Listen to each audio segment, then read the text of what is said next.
So today we are continuing the topic that we have already started, that is planning and organization of wards.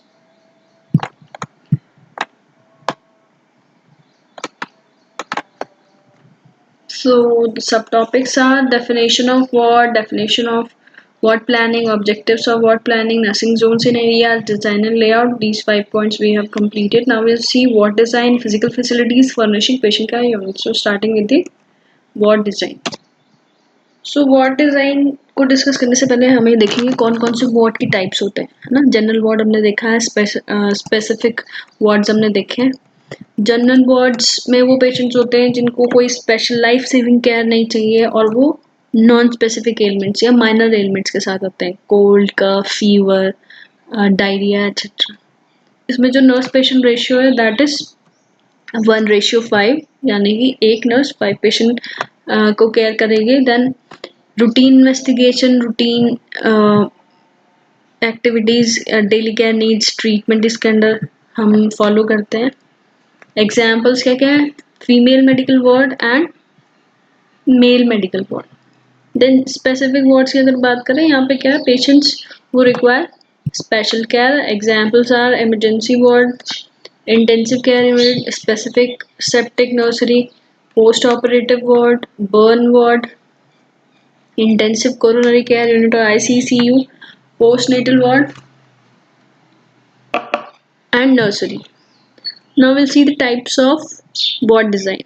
First is Nightingale ward, second is variant ward or variant Nightingale ward, Riggs design, Nuffields ward, rack track design or D plan, harness type design, courtyard ward, open ward, T-shaped ward.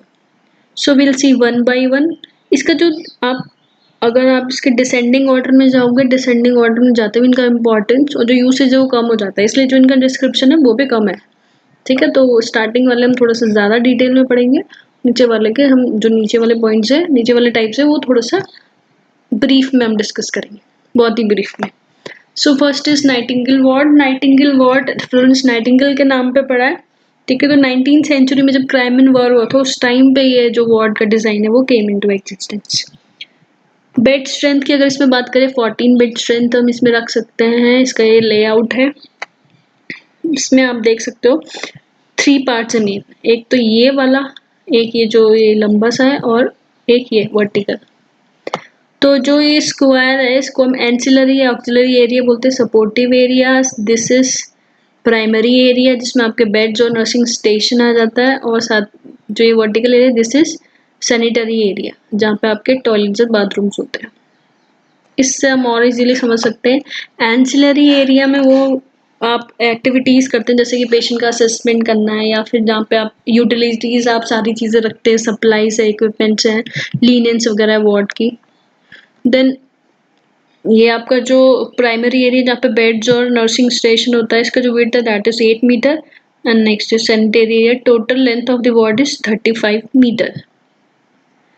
There are few advantages, कुछ advantages थे इस Nightingale ward के। Nightingale ने mainly focus किया था ventilation पे, sanitation पे, water supply पे, लाइटनिंग पे। तो उससे रिलेटेड एडवांटेजेस है। ये जो वार्ड का डिजाइन था वो कहीं ना कहीं से it was providing the cross ventilation, good cross ventilation and good lightning to the patient. then जो आप जो नर्सिंग स्टेशन से एक व्यू इजीली ले सकती थी staff nurse to all patients. Disadvantages में आ जाता है, प्राइवेसी पेशेंट की नहीं मेंटेन हो पा रही थी। ठीक है, साथ ही साथ मूवमेंट बहुत ज़्यादा था स्टाफ मेंबर्स का, कभी रिलेटिव्स का, साथ ही साथ कभी आप फूड ट्रॉली लेके जा रहे हैं, कभी आप ड्रेसिंग ट्रॉली लेके जा रहे हैं, तो उसकी वजह से नॉइज भी ज़्यादा क्रिएट हो रहा था, तो इनकन्वीनियंट भी फील करवाता है पेशेंट को, साथ ही साथ डिस्टर्बेंस भी कॉज करता है। देन नेक्स्ट इज बहुत ज़्यादा टायरिंग हो जाता है स्टाफ मेंबर के लिए इस वार्ड में कि वो एक पेशेंट से दूसरे पेशेंट में जाए, उसकी केयर करे, तो मूवमेंट बहुत ज़्यादा होने की वजह से, डिस्टेंस को बार बार कवर करने की वजह से जो फटीग फैक्टर है वो भी इसमें डिसएडवांटेज है। Next is variant Nightingale ward. Variant Nightingale ward जो डिसएडवांटेजेस थे नाइटिंगेल वार्ड के, उसको ओवरकम करने के लिए थोड़ा सा मॉडिफिकेट करके हमने ये वाला क्रिएट किया Nightingale ward. Bed strength same है 40 बेड जैसे कि नाइटिंगेल वार्ड में था, सेम है वेरिएंट नाइटिंगेल वार्ड में। इसको हम क्रूसीफॉर्म शेप में, इसका जो डिजाइन है वो अभी हम डिस्कस करेंगे, इसलिए हम इसको क्रूसीफॉर्म शेप डिजाइन वार्ड भी बोलते हैं। ये है आपका, है ना, नर्सिंग स्टेशन आगे मिडिल में, और ये क्रॉस फॉर्म में आपका क्या है, बेड का अरेंजमेंट है। एक साइड सैनिटरी एरिया आ गया, एंट्रेंस हो गया, और टोटल जो वार्ड का लेंथ है दैट इज 26 मीटर। यहाँ पे जरूरी नहीं है कि आप 5 बेड रखो, आप इसमें डबल और सिंगल बेड भी रख सकते हैं। तो इस वार्ड में इस चीज को भी डिस्कस किया कि आप सिंगल और डबल बेड भी अरेंज कर सकते हैं क्रूसीफॉर्म शेप में। तो यहीं से ही जो ये डबल बेड और सिंगल बेड का आइडिया था वो इवॉल्व हुआ है वेरिएंट नाइटिंगेल वार्ड से। इस तरीके से भी सिंगल बेड का अरेंजमेंट किया जा सकता है, और पेशेंट के लिए सेपरेट वॉशरूम्स। यहाँ पे नहीं शो हो रहा है लेकिन आप प्रोवाइड कर सकते हो पेशेंट के लिए सेपरेट वॉशरूम्स, ये इस तरीके से। ठीक, ये ट्रिपल बेड का है, आप इसमें डबल बेड भी ला सकते हो। तो इस एरिया के लिए अलग सैनिटरी एरिया, इसके लिए अलग, इसके लिए, तो कहीं ना कहीं से वो पेशेंट के लिए क्या होता था, कन्वीनियंट होता था, उनके लिए रिलेटिव्स के लिए भी कन्वीनियंट होता था। एडवांटेजेस, जो डिसएडवांटेजेस थे नाइटिंगेल वार्ड के वो इसमें ओवरकम हुए, जैसे कि प्राइवेसी पेशेंट को मिलने लगी, अलग सेक्शन हो गया, ठीक है, नॉइस लेवल कम हो गया, क्रॉस इन्फेक्शन के इंसिडेंसेस कम हो गए, अटैच टॉयलेट था जिसकी वजह से पेशेंट के अटेंडेंस और विजिटर्स के लिए कन्वीनियंस थी, और जो फ्लेक्सिबिलिटी थी यूसेज ऑफ वार्ड में वो थोड़ा डिफरेंट वार्ड्स में वो बढ़ गई थी। ठीक है, पहले क्या था कि आपको एक वार्ड में बहुत सारे पेशेंट के लिए लिमिटेड जो आपके पास अवेलेबल इक्विपमेंट्स है, सप्लाईज है आपके पास, आपको उससे पेशेंट को केयर देनी है। ठीक है, अब क्या हो गया था कि सेक्शंस में डिवाइड हो गया, तो हर सेक्शन के अलग अलग आइटम्स हो गए, तो कहीं ना कहीं से वो फ्लेक्सिबिलिटी इंक्रीज हो गई। डिसएडवांटेजेस क्या है इसमें, अब जो हमने नाइटिंगेल वार्ड में हम इजीली व्यू कर पाते सारे पेशेंट्स को नर्सिंग स्टेशन से, वो पॉसिबल नहीं हो पा रहा था। कम्युनिकेशन भी नर्सेज डॉक्टर का पेशेंट के साथ कम हो गया था, डिफिकल्ट हो गया था। साथ ही साथ इसमें कंस्ट्रक्शन के लिए कॉस्ट की इंपॉर्टेंट है, मेंटेनेंस की जरूरत है, साथ ही साथ फ्लोर एरिया ज्यादा कवर कर रहा है तो उसको भी मेंटेन करना जरूरी था। Now third is rigs design. This design was first designed in 1910। ठीक है, ये कहाँ पे डिजाइन हुआ था, डेनमार्क में। This is the layout of this design. अच्छा, इसमें आज का एक तो विड्थ बहुत बढ़ गया था, पहले हम 8 मीटर बोलते विड्थ, अभी 12 मीटर हो गया। दोनों साइड हमने सर्विस एरिया प्रोवाइड कर दिए। मिडल में, एकदम मिडल में आपका क्या, नर्सिंग स्टेशन एक साइड, दूसरी साइड प्राइवेट रूम है, और बेड का जो अरेंजमेंट है वो कुछ स्पेसिफिक वे में, ये जो स्पेसिफिक वे है बेड का, इसको हम रिक्स डिजाइन, मतलब ये एक स्पेसिफिक फीचर है रिक्स डिजाइन बेड का, वार्ड का। ठीक है, तो इसमें क्या आपका, जैसे बेड दोनों साइड में अरेंज है, लेकिन बीच में क्या है, वो उन बेड्स का भी को भी डिवाइड करके दो सेक्शन में किस तरीके से एक हाफ वॉल को यूज करके डिवाइड किया गया है। ठीक है, हाफ वॉल है, पूरे रूम्स नहीं है, सिर्फ हाफ वॉल है। ठीक है, दोनों साइड्स में जो इसकी लेंथ है वार्ड की that is 24 metre. Next is Nuffield ward. Nuffield ward, जो फाइंडिंग्स थी नफील्ड स्टडी 1949 टू 1955 में स्टडी हुई थी नफील्ड स्टडी, उस स्टडी का जो रिजल्ट था, उसकी फाइंडिंग्स थी, उसके बेसिस पे ये नफील्ड वार्ड आपका इन्वेंट हुआ था, क्रिएट हुआ था। ठीक है, दिस इज द डिजाइन। दो नर्सिंग स्टेशन के साइड में आपके पास एंसिलरी ऑक्सिलरी सैनिटरी एरियाज, और लेकिन जो इसमें बेड का अरेंजमेंट था वो वैसे ही था जैसे कि हमने रिग्स में देखा था, है ना, आपने दोनों साइड में बेड डाले, साथ ही साथ उन बेड्स को भी आपने सेपरेट किया है हाफ वॉल से। ठीक, अलग क्या है इसमें, डबल नर्सिंग स्टेशन और उनके साथ एंसिलरी ऑक्सिलरी और sanitary areas. Next is rack track, sorry ये रेस नहीं है, रैक ट्रैक डिजाइन और डी प्लान 1950s में यूनाइटेड स्टेट्स में क्रिएट हुआ था। ये डिजाइन, ये कॉन्सेप्ट आया था, इसको डबल कॉरिडोर सिस्टम भी बोलते हैं।